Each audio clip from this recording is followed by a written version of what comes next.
এবাৰ তিনিগৰাকী লাভ কৰিবলৈ সমৰ্থ হৈছিল এই পদক।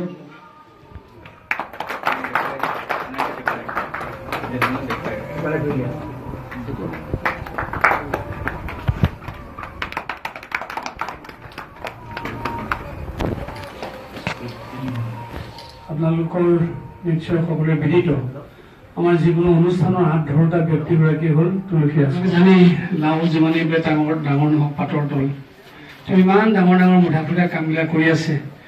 পাতৰ তলত থকা নিচিনা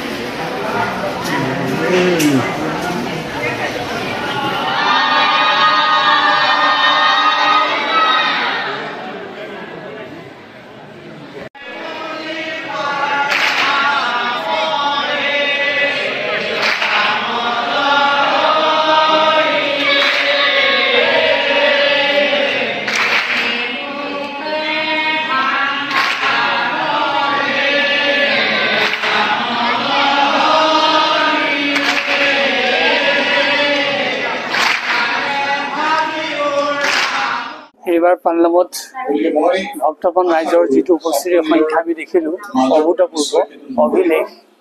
এনেকুৱা সংখ্যাৰ উপস্থিতি আমি আগতে দেখা নাই আৰু আমাৰ আজি এটা অনুভৱ হৈছে যে ইয়ালৈ ৰাইজে যিটো হেঁপাহেৰে আহে এই হেঁপাহটো অত্যন্ত মূল্যৱান হেঁপাহ, মূল্য থকা হেঁপাহ আৰু কোনো আচলতে তেখেতসকলক আমি বেছি একো সুবিধা দিব নোৱাৰোঁ, কিন্তু যিটো হেঁপাহেৰে আহি ইয়াত সেৱা লয় সেই সেৱাটো সঁচাকৈ মূল্য আছে।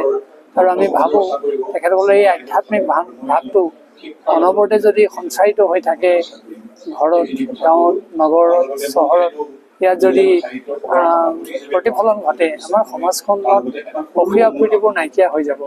আৰু এতিয়া আমি দেখিছোঁ যে এই পালনাম এটা অনুষ্ঠান হৈ থকা নাই, ই এটা জন মহোৎসৱলৈ ৰূপান্তৰিত হৈছে। আৰু আজি আমাৰ অনুভৱ হৈছে কমলাবাৰীৰ পৰা আমদানি সত্ৰলৈ অহা পথটো ঠেক হৈছে। আমি চৰকাৰক এই নামৰ ক্ষেত্ৰৰ পৰা আহ্বান জনাইছোঁ 4 লেন নোৱাৰিলেও অন্তত 2 লেন কৰি দিব লাগে, তেতিয়া আমাৰ জনতাই অন্তত হাৰাশাস্তিৰ পৰা ৰক্ষা পাব আৰু সকলোৱে দেখিলে অনুভৱ কৰিব পাৰিব যে এই ৰাস্তাটোৰ কিমান চাহিদা আছে।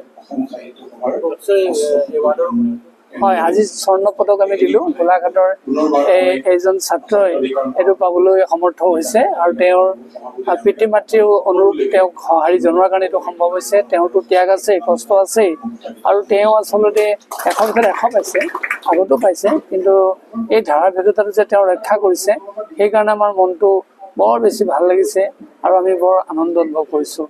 তেওঁলৈ কৃতজ্ঞতা জনাইছোঁ আৰু এই সংস্কৃত ভাষাৰ গুৰুত্বৰ প্ৰতি লক্ষ্য ৰাখি সকলোৱে যাতে এই ধ্যান ধাৰণা ৰাখে। প্ৰথমতে মই আপোনালোকৰ চেনেলৰ জৰিয়তে অসমবাসী ৰাইজক মই বিনম্ৰভাৱে ধন্যবাদ জ্ঞাপন কৰিছোঁ।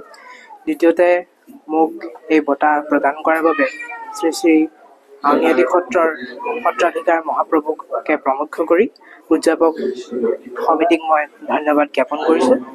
বঁটাটো পাই পেলাই মোৰ অত্যন্ত আনন্দিত হৈছোঁ, যিহেতু মই ভবা নাছিলোঁ। প্ৰথম ক্ষেত্ৰত মই এনেকুৱা কোনো বঁটা আছে বুলি গমেই পোৱা নাছিলোঁ। যেতিয়া মই সংস্কৃত বিষয়ত সৰ্বোচ্চ নম্বৰ ভগৱন্তৰ কৃপাত পাবলৈ মোৰ নিজৰ কষ্ট আছে যদিও তেওঁৰ কৃপাত যেতিয়া পাবলৈ সক্ষম হ'লোঁ, তাৰপাছত মই গণুক গানতকৈ ক'ৰবাত শুনিবলৈ পালোঁ যে এনেকুৱা বঁটাও আছে।